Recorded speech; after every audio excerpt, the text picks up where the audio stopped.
Hola there, I hope that this won't be as long of a video as last time, but to assure that, I need to stop yapping about less important shit, so I'm gonna skip the intro. There was a message that I wanted to give to my whole 20 subscribers, but not right now. Not right now. I have enough explaining on my plate. Like for example, what is Inktober?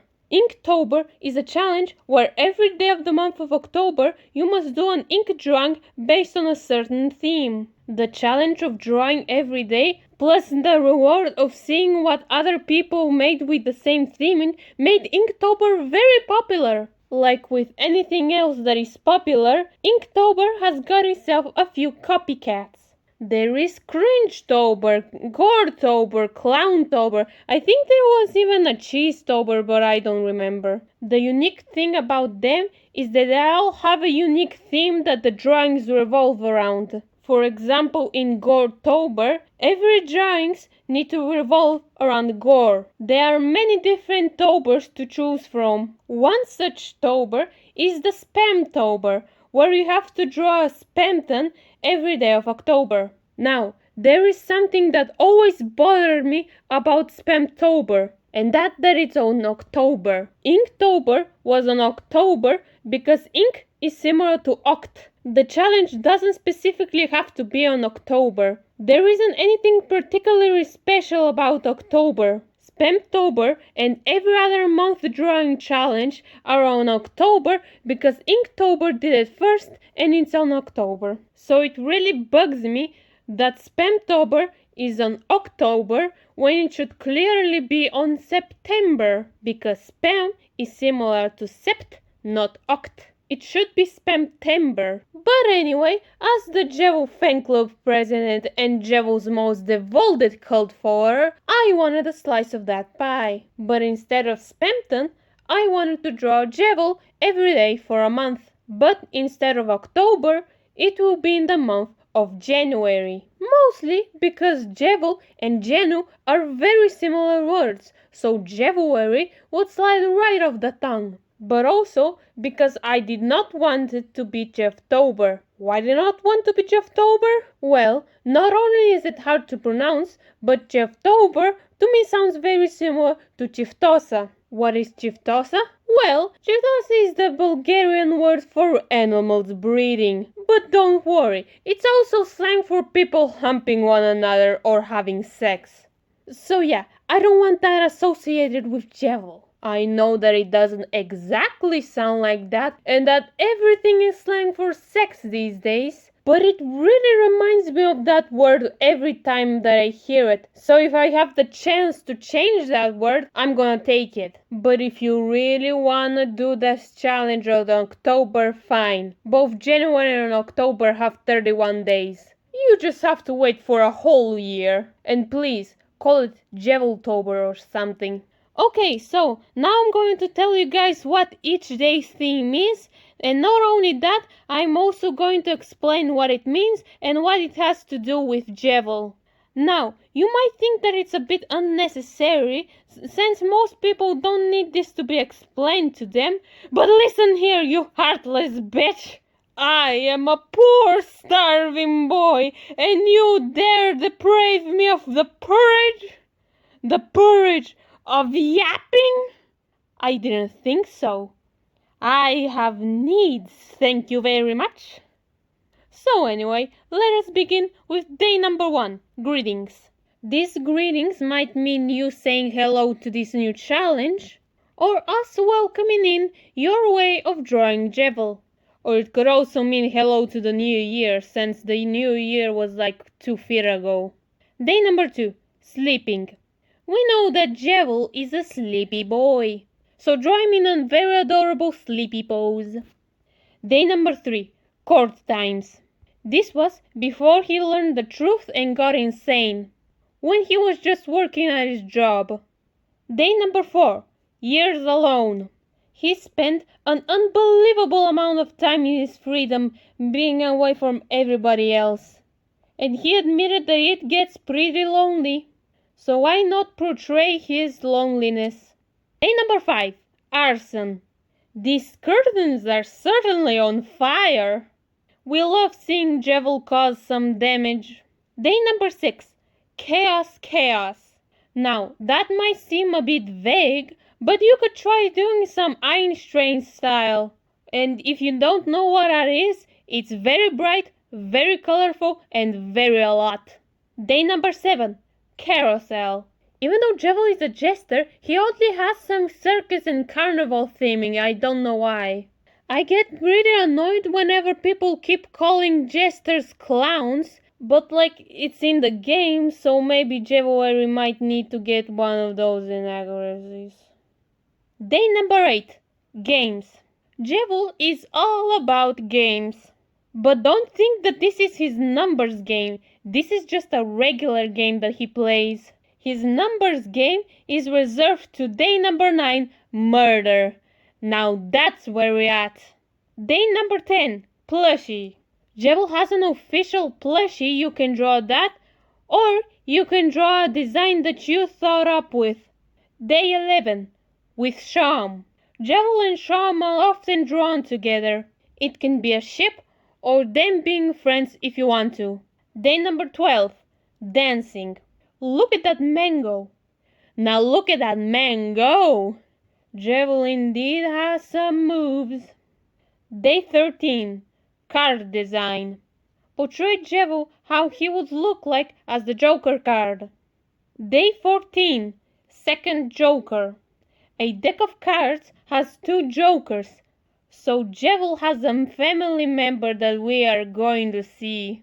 Either it's the red Joker or the black and white Joker. Either way, I think it's gonna be interesting. Day 15, royalty. The job of the jester is to make fun of the king, so it would be very funny to see Jevil as the king himself. Day 16, losing it. Yeah, I wanna see Jevil in a lot of emotional distress. He's about to flip out. Or if you want to, you can draw him losing a game. That would be funny, actually. Day 17, with Spamton. I swear this won't be full of Jevil interacting with other characters. There is only one more day and it's with someone who you wouldn't expect. Day 18, tragic comedy. Jevil seems like he would be really into poetry or drama and acting. So why not put him in the drama club? Day 19, Devil's Knife. It looks very cool and we don't see it that often. And if we continue the theming of Jevil drops, day 20, Jevil's tail, it would be next. He's not the J-man without the J-tail. Day 21, Big Boy. Jevil is pretty small, so it'd be very funny if we see him pretty tall. Or you can make him buff if you draw him kinda tallish already.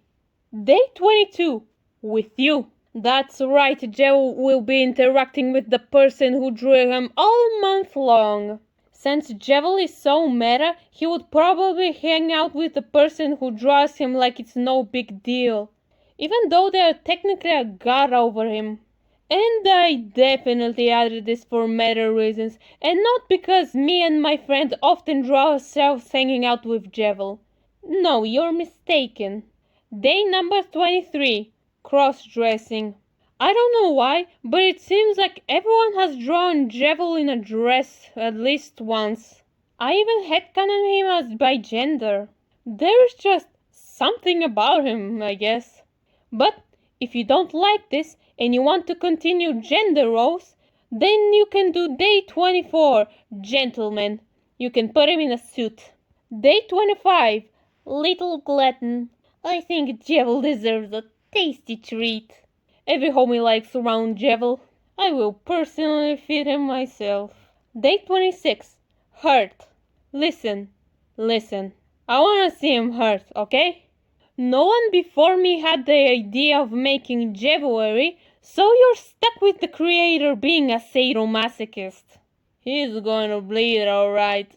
Day 27, Neo Jevil. There is a Spamton Neo, so why not make a Neo Jevil? He's the true and Neo Chaos after all. Day 28. Oh, whoa. Okay, so I asked people in the Jevil fan club if they have ideas for Jevilary days, and there was a bit of a goof up, and I decided to put this in the Jevilary. What this means, I don't really know, but it sounds like something said from Jevil. It could be him laughing, a reaction of sort, the sounds of him getting hurt, or it could be him dressing up as Queen like one person suggested. I don't really know. Day 29. Order. Oh no, the order is coming! Shit, the fucking apocalypse will begin! And with the day 30 roaring, it is there! Fuck! The world will not revolve for much longer, no! And now that the world has ended, we come to day 31, farewell. This challenge began with a hello, and now it ends with a goodbye. How sad. Okay, so explaining 31 things was tougher than I expected, but do you know what will be even tougher? Drawing 31 things. Drawing every day for 31 days straight is really difficult, especially if you have school and such. So I have a little advice that you probably already know. Don't try to make it perfect. There's a lot of expectations when drawing digitally that your shit needs to be perfect. When you can undo and erase perfectly, why won't you do that over and over again to make your drawing better? Why won't you spend a couple more hours to fix any human mistakes that might occur? Well, let me tell you what, this shit leads to burnout. Spending a lot of time and worrying about your art being perfect makes you lose innovation pretty fucking quickly. You're not some fucking machine whose only purpose is to make art as good as possible. So in the spirit of Jevil, why not embrace the chaos of non-perfection? You don't have to make 31 masterpieces. Some or all could just be a doodle on a paper, and that will be priceless enough. Drawing every day might not be as difficult if you make the drawings themselves not as demanding. For example, for almost a year, I've been drawing how my day went and what emotions I had. It was almost like a little drawing diary. The reason why I managed to survive was because I didn't draw highly rendered professional drawings every single day. They were just some stupid little highlighter drawings that I spent like 20 minutes to make each one. They were not made to improve my art skills, and they don't. If you take a look at my more older drawings compared to my newer drawings, the most noticeable difference is that my hair gets shorter. I love being androgynous. And so what, my drawings didn't improve that much. I didn't do this shit to improve. I did this so I can record how my day went. And you are doing this because it's fun, so be as messy as you want. Okay, I'm done talking about that. I want to talk about something else, like how shocked I am at how well this was received. I posted about Jevilary on Tumblr and people really liked that. By far, this is my most popular post. 60-something notes. I did not expect that many people to be interested in this thing. Now, did I expect only 3 people to pay attention to this thing? Not really. I guess I expected nothing. I guess that I am shocked that this is actually real. That this is not just a figment of my imagination. I didn't realize that I actually did anything. It's pretty hard to wrap my head around how I made my last video, even though I spent so much time on it. Actually, because I spent so much time on it. Whenever I spend so much time thinking about and making something, it shocks me when it becomes real. So I guess I didn't expect any consequences, good or bad. It shocks me to see positive comments on my video. As if I actually made something. Something to be liked. As if these fucking hands of mine are able to do anything. Every morning I'm surprised whenever I wake up. I get shocked every time I remember that I'm actually alive. People can see my work. But someone who is actually real. An actually real person responds to my posts, as if my shit deserves a response, as if I actually made something, As if my whole life is not just some fucking daydream that I had when it started when I was Okay, enough of the problematic shit. Listen, my amigo, my compadre, my, even though my catchline is holiday, I don't actually know any Spanish. My, Elis Navidad! Since you've stuck around for so long, I want to show you a little secret. Something that people who only saw the post might not know. The background of this thing is actually pixel art. It's not a gradient spiral. This shit is so well blended that the individual squares are not that noticeable. But if you zoom in and pay attention, you can see it. It kinda looks pretty bad if it's not blended. But anyway, thank you for watching. If you want, you can share this to a buddy if you think they'll enjoy the challenge. Blather blather, and goodbye.